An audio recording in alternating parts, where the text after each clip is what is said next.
Camarades, bonjour. J'espère que tout un chacun s'est très bien réveillé. Et donc, nous entamons le dernier trimestre de l'année 2025. C'est le lieu pour moi donc de rendre un hommage appuyé à nos forces de défense qui continuent de se battre sur tous les fronts pour que le Burkina Faso reste debout et tienne. Et c'est le lieu aussi pour moi de vous féliciter pour tout le travail abattu tout au cours de l'année jusque-là, pour votre résilience, pour votre abnégation, pour votre ardeur au travail. Et je vous encourage à poursuivre ainsi pour que notre pays puisse rayonner à travers l'Afrique, à travers le monde. Ce matin, je souhaiterais donc vous entretenir sur trois sujets principalement. Le premier sujet donc porte sur l'escroquerie. Le deuxième sujet porte sur Faso Mebo, l'initiative que nous avons lancée. Et enfin donc sur les UACO. Sur le volet de l'escroquerie, alors je tenais à attirer l'attention de tout un chacun d'un phénomène qui persiste depuis plusieurs années. Il s'agit d'individus, pour certains, qui se baladent donc à travers le pays, souvent chez des opérateurs économiques, souvent même chez certaines personnes qui viennent pour investir au Burkina Faso.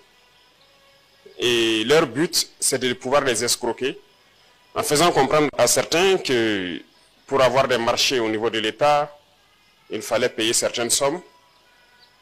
Certaines personnes venues investir au Burkina Faso se voient escroquées par les mêmes faits. D'autres aussi se promènent, font comprendre donc à des Burkinabés qui souhaitent avoir des audiences et qui les monnaient, qui les escroquent, qu'il faille payer de l'argent pour avoir des audiences, soit à la présidence ou même dans certains ministères. Alors je tenais ici à attirer l'attention des uns et des autres, et comme nous le disons, nous sommes en révolution et ce sont des choses qui n'existent plus au Burkina. Il faut que tout un chacun comprenne que pour avoir un marché, il faut se mettre dans les règles, travailler en bonne et due forme pour avoir son marché. Il n'est pas question de payer 5 francs à qui que ce soit pour pouvoir avoir un marché. Ce sont des pratiques politiciennes anciennes. Mais vous voyez, c'est resté ancré dans les gènes de certains et ils se font escroquer. Résultat de course, ils fatiguent nos gendarmes et nos policiers dans des enquêtes permanemment pour retrouver ces individus qui les escroquent. Pour ceux-là aussi qui viennent pour investir au Burkina Faso ou quoi que ce soit, c'est la même chose. Pour avoir une audience à la présidence ou une institution particulière, je pense qu'il y a plusieurs portes d'entrée. Nous avons le bureau des conseillers qui est là, nous avons le bureau des grands projets, nous avons le service des protocoles. Si vous avez besoin d'investir ou besoin d'informations particulières, vous pouvez vous adresser aux gens. Donc c'est rappeler encore à tout un chacun que ce sont des pratiques qui sont bannies aujourd'hui et attirer l'attention des gens qui ne se fassent plus escroquer. Le deuxième sujet porte donc sur Faso Mebo, qui depuis son lancement a connu un engouement particulier, a réussi donc à fédérer les énergies, à réunir les gens. Dieu merci, c'est tout ce que nous souhaitons, que les gens puissent s'unir et construire notre pays. Mais beaucoup de gens, à l'intérieur comme à l'extérieur, des Burkinabés de la diaspora et aussi les amis du Burkina Faso ont souhaité contribuer à Faso Mebo, mais ont eu des difficultés parce que jusque-là, Faso Mebo ne prend que des choses en nature. Alors, j'avais demandé un travail donc au niveau du Trésor qui actuellement est terminé. Il s'est agi pour nous de créer donc au Trésor, pour chaque région, un numéro de compte pour que les gens, partout où ils sont, puissent contribuer pour leur région. Il s'agit de la plateforme Faso Arzaka, où nous avons fait créer donc des fenêtres pour que chaque région puisse avoir une fenêtre particulière pour que les gens puissent contribuer. Ça sera de façon très transparente, de sorte que si les gens le souhaitent, chaque mois, nous devons pouvoir imprimer la liste de tous ceux qui ont contribué avec les montants. Donc, qu'ils soient burkinabés de l'intérieur ou de l'extérieur, pour quelqu'un qui veut contribuer donc pour que sa région puisse connaître des infrastructures, puisse s'embellir pour aider Faso Mebo dans son élan, pourront le faire désormais. Je vais ordonner donc le lancement de cette opération dès à présent.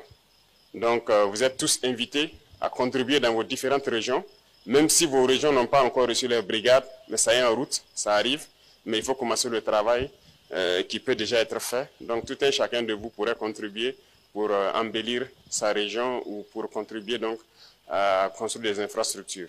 Retenons que personne ne viendra donc construire notre patrie pour nous. Ça commence d'abord par nous et je pense que tout un chacun peut faire quelque chose. Le troisième sujet porte sur les UACO, les universités africaines donc, de la communication qui viennent donc de clôturer donc, cette semaine. Un événement qui peut passer inaperçu, mais d'une importance capitale. Nous passons le temps à faire comprendre que la communication est un levier très important et très stratégique, surtout en temps de guerre. C'est à travers la communication que les impérialistes ont toujours détruit l'Afrique. Toutes ces guerres, ces divisions, ces haines qui sévissent sur le continent, depuis l'esclavage jusqu'à nos jours, c'est à travers la communication d'abord. Et ça continue avec le néocolonialisme qui sévit aujourd'hui. Par la communication, ils essaient toujours de nous dresser les uns contre les autres. Dieu merci aujourd'hui, à travers nos Waïnia, à travers nos Birsé, ils ont réussi à inverser la tendance, à déconstruire tous les mensonges de l'impérialisme. Nous les rendons hommage pour cela, quoi qu'il faille continuer à encadrer cette communication. C'était nécessaire, parce que, vous voyez, ils mettent beaucoup d'argent dans leur communication. Mais en plus de tout cela, ils nous utilisent nous-mêmes pour financer cette communication contre nous. Vous ne pouvez pas comprendre que la victime elle-même donne l'arme à son bourreau, voilà, pour la tuer. Parce que, en faisant donc l'arbitrage budgétaire en 2024, je me suis rendu compte de quelque chose de très grave. Et ça se passe dans presque tous les pays africains, surtout les pays francophones. Vous imaginez que dans toutes nos institutions, tous nos ministères, il y avait des lignes budgétaires réservées uniquement pour ces médias-là. C'est en faisant l'arbitrage que j'ai découvert que dans chaque ministère, dans chaque institution, il y a une ligne budgétaire dédiée à cela. Donc, un transfert systématique vers des médias comme Jeune Afrique, Le Monde, et ainsi de suite, et ils nous envoient leurs journaux. Donc, qu'on le veuille ou pas, qu'on veuille lire ou pas, notre budget était transféré à ces médias-là. Et qu'ils écrivent souvent pour nous détruire. Et ça se passe dans presque tous les pays africains, surtout francophones. Mieux, ils ont trouvé le stratagème de trouver dans nos pays des sociétés, généralement des sociétés d'État, qui sont vraiment posées financièrement, pour être actionnaires de leurs médias. Et vous savez qu'un média, ça ne produit pas forcément quelque chose. Donc, si vous êtes actionnaire, très souvent, vous êtes amené à injecter de l'argent pour permettre le fonctionnement de la chose, parce que vous n'attendez pas un bénéfice.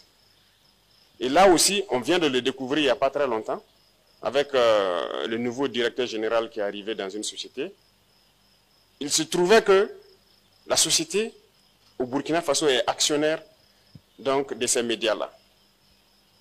Et au conseil d'administration, donc, il s'était agi de transférer de l'argent, et c'est ce qui se passe d'habitude. Donc, il a pris le soin de rendre compte pour comprendre, et nous avons dit d'arrêter ça automatiquement et de sortir de leur capital. Certes, ils ne pourront pas nous rembourser ce qu'ils nous doivent, mais nous n'allons pas continuer chaque année encore à les verser de l'argent. Au Burkina Faso, par exemple, c'est la LONABE qu'ils avaient ciblée. Et c'est la LONABE qui était actionnaire donc, au niveau d'un média comme Jeune Afrique.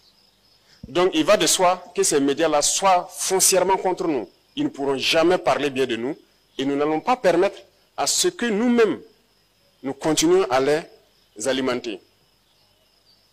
Et ça se passe dans beaucoup de pays. Et ce serait bien que tous les pays africains se réveillent et que nous arrêtons cela. Ils passent par plusieurs manières, en faisant du chantage à des États, à des chefs d'État, à des opérateurs économiques qui versent de l'argent chaque mois ou chaque année pour qu'ils parlent bien d'eux. Il faut que nous revenions à de meilleurs sentiments, si je peux dire. Il faut que les Africains comprennent que ces gens, ils font tout à travers la communication pour nous détruire. Et à un moment donné, il faut dire stop et reprendre le relais nous-mêmes. Voilà pourquoi plusieurs fois j'ai interpellé des communicateurs, des hommes des médias, pour que nous communiquions pour notre patrie. C'est la meilleure chose. Rien que les conflits en Afrique, regardez le désastre que ça fait, il faut que nous comprenions que la communication est une arme redoutable. C'est dangereux pour nous lorsque eux ils communiquent, mais c'est à leur avantage lorsqu'ils communiquent contre nous. Donc il y a un choix à faire. Il n'y a pas quelqu'un qui puisse prendre la parole et dès que vous prenez la parole pour parler, il n'y a pas d'impartialité. Vous prenez parti. Donc, quand on se dit aujourd'hui journaliste ou communicateur, vous ne pouvez pas être impartial. Il faut que les gens choisissent, soit ils sont pour la patrie ou contre la patrie. C'est un événement très important et nous sommes en train de créer des structures ou des événements où les gens pourront communiquer, continuer de communiquer pour conscientiser la jeunesse, pour réveiller les Africains et que nous revenons à nos valeurs fondamentales et se concentrer, nous unir et travailler pour nos pays. Donc j'invite tout un chacun, partout où nous sommes, peu importe la situation, si nous avons à communiquer, nous devons beaucoup faire attention.